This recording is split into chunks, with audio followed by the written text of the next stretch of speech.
Everyone, welcome to my channel. आज मैं बात करने वाली हूँ CET 10+2 एग्ज़ाम के लिए, है ना।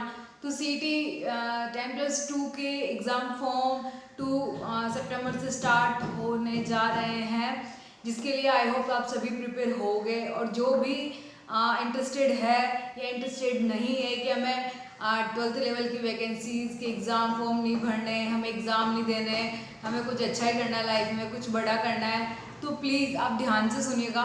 अगर जो आपने ये वैकेंसी निकाली तो आप समझिए कि आपके 3 साल गए, कम से कम आपके 3 साल गए, है ना। क्योंकि 10+2 CET के अंदर बहुत सारे वैकेंसी, कम से कम 8 से 9 वैकेंसीज है। तो अगर आपके पास ये गई, मतलब सोचना कि सरकारी नौकरी का सपना आपको 3 साल नहीं मिलने वाला है। आप कुछ भी बड़ा बनना चाहते हैं, आप कुछ भी अच्छा करना चाहते हैं, पर प्लीज़ कम से कम एक सरकारी नौकरी तो हमारे पास होनी ही चाहिए, क्योंकि वहाँ हमारा एक सेफ जोन रहता है कि हाँ, एक बार हम गवर्नमेंट जॉब में सेलेक्ट हो गए ना, तो ठीक है, अब आगे किसी को प्रिपेयर करते रहेंगे या सब कुछ होता रहेगा। तो आप ऐसा सोच रहे हो कि CET 10+2 का एग्जाम फॉर्म नहीं भरना है, किसी और वैकेंसीज का भरना है, RS की तैयारी करनी है, SI की करनी है, UPSC की करनी है, तो आप करते रहिए। बट आपको एग्जाम देना है, देन इसमें ये क्वालिफाइंग नेचर का है, तो क्वालिफाई करके इसमें बहुत सारी वैकेंसीज और भी है, तो फिर आपको उन वैकेंसीज में आप एलिजिबल हो पाओगे। अगर अदरवाइज एग्ज़ाम फॉर्म नहीं भरा, एग्ज़ाम नहीं दिया, तो आप उसके लिए एलिजिबल नहीं होगे। फिर आपके पास पछतावे के अलावा और कुछ भी नहीं रहने वाला है। 3 साल आपके पास नौकरी नहीं होगी, मतलब नहीं होगी। ओके, तो जैसा मैंने बताया कि 2 सितंबर से फॉर्म स्टार्ट है, 1 अक्टूबर लास्ट डेट है उसकी। इसके लिए आपकी एज 18 ईयर कंप्लीट होनी चाहिए। अगर आपकी जो आयु है 18 वर्ष पूर्ण है, तभी आप ये एग्ज़ाम फॉर्म भरने के लिए एलिजिबल होंगे और आपने 12th पास कर रखी हो। तो देखिए, 12th पास के लिए सुनहरा मौका पाइए नौकरी CET क्लियर करके। तो हमारे राजस्थान गवर्नमेंट ने अब ये नया नियम निकाल दिया है कि जैसे लास्ट 2 ईयर से अपन देख रहे हैं, CET क्लियर करो, उसके बाद ही ये सारे एग्ज़ाम आप दे पाओगे। अदरवाइज पहले ऐसा कुछ भी नहीं था, किसी का भी फॉर्म आया, एग्ज़ाम फॉर्म लगाओ, देन आप क्लियर करो उसको, फिर आप सेलेक्ट हो। बट अब ये होता है कि CET है, तो ये एक सबका क्वालिफाइंग नेचर का अब से बना है, क्वालिफाइंग नेचर का एक टेस्ट है, आपको देना है। देन कैटेगरी के अकॉर्डिंग ST SC है तो आपको 35%, एंड अब जनरल OBC EWS है तो आपको 40% लाने होंगे, तभी आपका जो CET है वो क्लियर होगा। देन उसके बाद इसमें जो भी एग्ज़ाम है, जो भी वैकेंसीज है, आप उनके लिए एलिजिबल हो पाओगे, है ना। तो आपको ये देना बहुत मस्ट है। अगर आप ऐसा सोच रहे हो कि मेरे को नहीं देना, तो प्लीज़ ये गलती मत करना। गलती करी तो 3 साल तक कोई नौकरी नहीं है आपके पास, है ना। बात करते हैं CET की। तो CET के अंदर आपके पास टोटल 300 क्वेश्चंस, 300 मार्क्स का क्वेश्चंस आएंगे। टोटल क्वेश्चन होंगे आपके 150, जो कि 300 मार्क्स के होंगे आपके। उसमें से आपको बस 35% और 40% लेके आना है। दैट इट मीन्स आपका CET क्लियर है ना। CET क्लियर होने के बाद आगे मजे मजे, नहीं मजे नहीं है, एग्ज़ाम क्लियर करना है फिर बात करते हैं सिलेबस की। तो सिलेबस CET ग्रेजुएशन का और CET 10+2 का अप्रोक्स सेम है कुछ, है ना। तो आप ध्यान दीजिए कि अगर आपको 40% लाने हैं, 30% लाने हैं, तो आप पढ़िए Rajasthan GK। Okay, Rajasthan GK के अंदर कल्चर है अपने, राजस्थान हिस्ट्री है, राजस्थान ज्योग्राफी है, राजस्थान इकोनॉमी है, राजस्थान पॉलिटी है। अगर ये भी करके जाते हैं तो आपका CET क्लियर है, क्योंकि 5 मार्क्स इसी से बैठ जाएंगे ना। अभी तक आपने कुछ भी नहीं पढ़ा हो, कुछ भी नहीं आता, तो क्या करना है राजस्थान GK में। राजस्थान GK की जो प्रीवियस ईयर की एक बुक आती है दिशा पब्लिकेशन की, 2020 नाम से, वो बुक्स आपको परचेज करनी है। देन उसके बाद में टॉपिक वाइज प्रीवियस ईयर के सारे क्वेश्चन दे रखे हैं, उन सभी क्वेश्चंस को सोल्व करना है, उन सभी क्वेश्चंस को अच्छे से पढ़ना है, फिर आपको एग्जाम हॉल में बैठना है ना। आर्ट एंड कल्चर की आती है, हिस्ट्री की आती है। देन हिस्ट्री में आपको एक काम करना है कि हिस्ट्री का सिलेबस बहुत वाइड है ना, तो आपको क्या करना है कि जो मॉडर्न हिस्ट्री है, जैसे अपन एकीकरण ले लो, प्रजामंडल ले लो, किसान आंदोलन ले लो, और क्या बोलते हैं 1851 की क्रांति ले लो, ये और सभ्यताएं ले लो, इनमें से आपको क्वेश्चंस देखने को मिलेंगे। तो आप हिस्ट्री में बस आप ये 4-5 टॉपिक रखिए। देन आर्ट एंड कल्चर का सबसे ज़्यादा पोर्शन आता है, तो उसमें मेले और त्यौहार हो गए, लोक देवता हो गई, लोक देवियाँ हो गई, संत एवं संप्रदाय हो गई, वेशभूषा हो गई, और किले हो गए, दुर्ग हो गए, है ना। ये सारी चीज़ें आपको पढ़नी है, ये सारी चीज़ें बहुत इंपॉर्टेंट है। वाद्य यंत्र भी पढ़ना है आपको, है ना।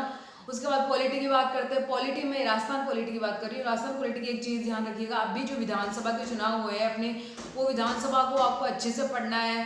राजस्थान इकोनॉमी की बात करें तो राजस्थान इकोनॉमी के अंदर अभी जो इकोनॉमिक सर्वे आया है उसका जो फर्स्ट पेज होगा जिसमें आंकड़े आंकड़े होंगे, बस आपको वो आंकड़े याद करने हैं। ये मैं आपको बस क्वालिफाइंग करने के लिए बता रही हूँ कि है ना, ये किसी और एग्जाम को क्लियर करने के लिए बिल्कुल नहीं है, क्योंकि इतना पढ़ के दूसरे एग्जाम में कुछ भी नहीं होने वाला है।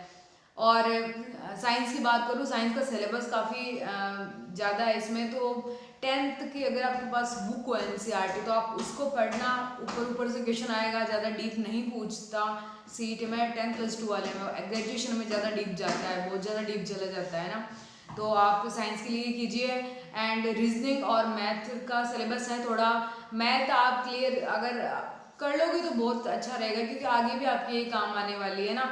4-5 चैप्टर बताते हैं, उसमें से क्वेश्चन पूछे जाते हैं। सिंप्लीफिकेशन है, आएंगे आपके क्वेश्चन, जैसे चर हो गया, अचर हो गया, बहुपद हो गया, गुणनखंड हो गया ना, और स्क्वायर हो गया, क्यूब हो गया, इनके डायरेक्ट क्वेश्चन आने वाले हैं। अनुपात समानुपात मतलब रेशियो एंड प्रोपोर्शन, प्रतिशत हो गया, प्रॉफिट एंड लॉस हो गया, साधारण ब्याज और चक्रवृद्धि ब्याज हो गया। ये सारे आप प्लीज़ पढ़ना, ये सारे किसी अच्छे से टीचर के पास से क्लियर करो अपने यूट्यूब में से, और फिर उसके नोट्स को रिवाइज करो, फिर उसके क्वेश्चंस लगाओ। आपके सारे बेसिक कॉन्सेप्ट क्लियर होने वाले हैं इनसे ना। And geography, Rajasthan geography and और इंडिया ज्योग्राफी, बहुत ज़्यादा क्वेश्चन पूछे जाते हैं इनमें से। राजस्थान ज्योग्राफी, बहुत सारे स्टूडेंट का ये डाउट होता है अक्सर कि अभी हाल ही मैंने देखा है कि अपने कर्मचारी बोर्ड के अध्यक्ष डॉक्टर आलोक राजी से पूछा गया कि सर आप बताते नहीं हो कि राजस्थान ज्योग्राफी नया आने वाला है, पुराना आने वाला है। तो उन्होंने एक ही चीज़ कही है कि नया आया कहाँ है अभी राजस्थान ज्योग्राफी में डाटा जो हम नया पूछेंगे आपसे। तो इस वजह से आप कंफ्यूजन में मत रहना, जो पुराना डाटा है उसी को ही पढ़िए। अभी कुछ भी गवर्नमेंट ने अपनी तरफ से कोई डाटा रिलीज ही नहीं किया है, बस टीचर्स अपनी तरफ से पढ़ाए जाते हैं कि ये चीज़ पढ़ लो, ये चीज़, सारे बुक्स निकाल दी अपनी। प्लीज़ इन सब में अपना माइंड डाइवर्ट मत करिए आप लोग। जो आपके पास पहले का ज्योग्राफी का नोट्स पढ़ा होगा, या फिर जो भी बिल्कुल फ्रेशर है, तो आप प्रीवियस ईयर के ज्योग्राफी में जो जो भी क्वेश्चंस पूछे गए हैं उनको आप एक बार देख लो ना, देन आपका CET क्लियर हो जाएगा। इससे आपको ज़्यादा माथापच्ची करने की जरूरत नहीं है। अभी जैसे CET क्लियर होता है तो उसके बाद आपको अच्छे से बेस ज्वाइन करना है, या सेल्फ स्टडी किसी अच्छी से बुक मैं आपको बताऊंगी, गाइड करूंगी, आपको उससे पढ़ना है। देन फिर आगे के एग्जाम के प्रोसेस में अपन बात करेंगे। सबसे पहले का अपना मेन टारगेट है CET क्लियर करना। CET क्लियर हो जाएगी तभी तो एग्जाम में बैठ पाओगे, अगर CET क्लियर नहीं होगी तो कैसे एग्जाम में बैठोगे ना। और हिंदी और इंग्लिश की बात करते हैं। हिंदी जो सब जानते हो, इतने टाइम से हम पढ़ते पढ़ते आ रहे हैं, वही संधि विच्छेद है, वही समास है, वही प्रत्यय है, वही उपसर्ग है ना, वही मुहावरे, वही लोकोक्तियाँ हैं, वही पर्यायवाची है, वही विलोम शब्द है। कुछ भी अलग नहीं है, कुछ भी स्पेशल नहीं है। आपको ये पढ़ना है ना, शब्द शुद्धि हो गया, वाक्य शुद्धि हो गया। एक बार बस NCERT किताब से, ये हिंदी वाली किताब से एक बार ये देख लो, उसके एग्जाम्पल को जैसे देख लो, कुछ भी टेंशन लेने की जरूरत नहीं है। अगर आप फ्रेशर हो, जो मैं बता रही हूँ उन टॉपिक्स को पढ़ के चले जाना, CET क्लियर है आपका, बिल्कुल किसी भी चीज़ की टेंशन नहीं लेनी। ये टॉपिक पढ़ो और अपना CET क्लियर करो। देन करंट अफेयर्स की बात करते हैं। करंट अफेयर्स का भी अच्छा रोल होता है इसमें। तो आप 6 महीने तो मैं नहीं कहूँगी, इतना लोड नहीं लेना। लास्ट जैसे अक्टूबर में आपका लास्ट डेट है, तो आपको 4-5 महीने पहले आप की करंट पढ़ लो, है ना, किसी भी टीचर से या फिर कुमार गौरव सर से, जो जैसे अगस्त कंप्लीट होने वाला है ना, तो आप पूरे अगस्त की एक वीडियो डालेंगे वो कि अगस्त की जो भी घटनाक्रम रहे हैं वो पूरा 1 घंटे में सॉल्व हो जाता है ना। तो मैं उसी को देखती हूँ, मैं क्योंकि मैं खुद भी उसी को प्रिपेयर करती हूँ, तो आपको भी मैं वही चीज़ प्रिपेयर करूँगी। तो आप मंथली, जैसे अगस्त कंप्लीट हुआ तो अगस्त की सर वीडियो डाल देंगे, तो आप उसको देखो। अगर वो भी आपको नहीं देखनी है, मूवल की बुक आती है, आप उस बुक से करंट अफेयर्स कंप्लीट कर लो। ज़्यादा इतना इधर उधर मत नहीं भटकने की ज़रूरत है, क्योंकि जब बच्चा फ्रेशर आता है ना, तो वो इतने टीचर्स को और इतनी सारी पढ़ाई की चीज़ों को एक साथ देख लेता है, कन्फ्यूज़ होता है कि अरे मैं इस टीचर से पढ़ूँ या इस टीचर से पढ़ूँ। सबसे ज़्यादा दिक्कत तो यही आती है सभी स्टूडेंट्स के सामने कि आखिर हम टीचर कैसे सेलेक्ट करें। कोई ज़रूरत नहीं आपको टीचर सेलेक्ट करने की, खुद से करो जितना हो सके उतना, क्योंकि जो सब्जेक्ट पढ़ाई बताइए मैंने वो सारी खुद से करने की ज़रूरत है। अभी अगर आप फ्रेशर होते हो ना, अगर नहीं हो तो आपके पास सारा मटेरियल होगा, देन 40% ऑब्वियसली कोई भी ले आएगा। और 10+2 का इतना लेवल नहीं आता, ग्रेजुएशन का लेवल ज़्यादा आता है। देन इंग्लिश की बात करें, पैसेज आएगा, एक्टिव एंड पैसिव वॉइस आएगा, इंट्रोगेटिव आएंगे, अपने आर्टिकल्स आएंगे, मॉडल्स आएंगे। एक एक बार इनको देख जाना, देन टिक करके आ जाना, क्योंकि नेगेटिव मार्किंग नहीं बधाई हो। और मैंने आपको सारा सिलेबस बता दिया है, जो जो मैंने टॉपिक बताए हैं अच्छे तरीके से नोट डाउन करना है इन टॉपिक को। देन अच्छे से पढ़ो, जो जीके के अंदर तो उन्हीं चीज़ों से पढ़ो जो दिशा की 2020 वाली प्रीवियस ईयर की बुक्स आती है, तो सारे क्वेश्चन उससे कर लो। अगर हिंदी का हो सके तो हिंदी की भी परचेज कर लो, क्योंकि हर एक एग्जाम में प्रीवियस ईयर की क्वेश्चंस काम आने वाले। एक चीज़ जो आप ध्यान रखना, सीईटी का प्रीवियस ईयर का क्वेश्चंस पेपर होगा, एक बार एग्जाम देने जाओ उससे पहले उसको सोल्व करना और पढ़ाई स्टार्ट करो। उससे पहले एक बार देखना कि एग्ज़ाम कि क्वेश्चंस किस लेवल के आए हैं ना, और मैं किस लेवल तक कर सकता हूँ या कर सकती हूँ।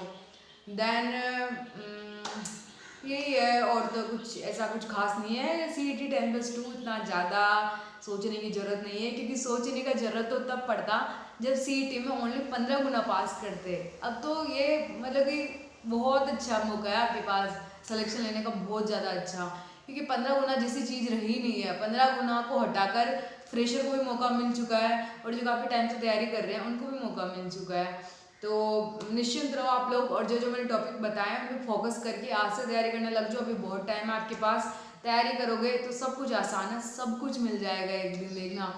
CET क्लियर करने के बाद बहुत सारी वैकेंसीज है, LDC ले लो, कांस्टेबल ले लो, और कनिष्ठ सहायक ले लो, ये सारी जूनियर, और ये सारी वैकेंसीज अपने 10+2 के अंदर है।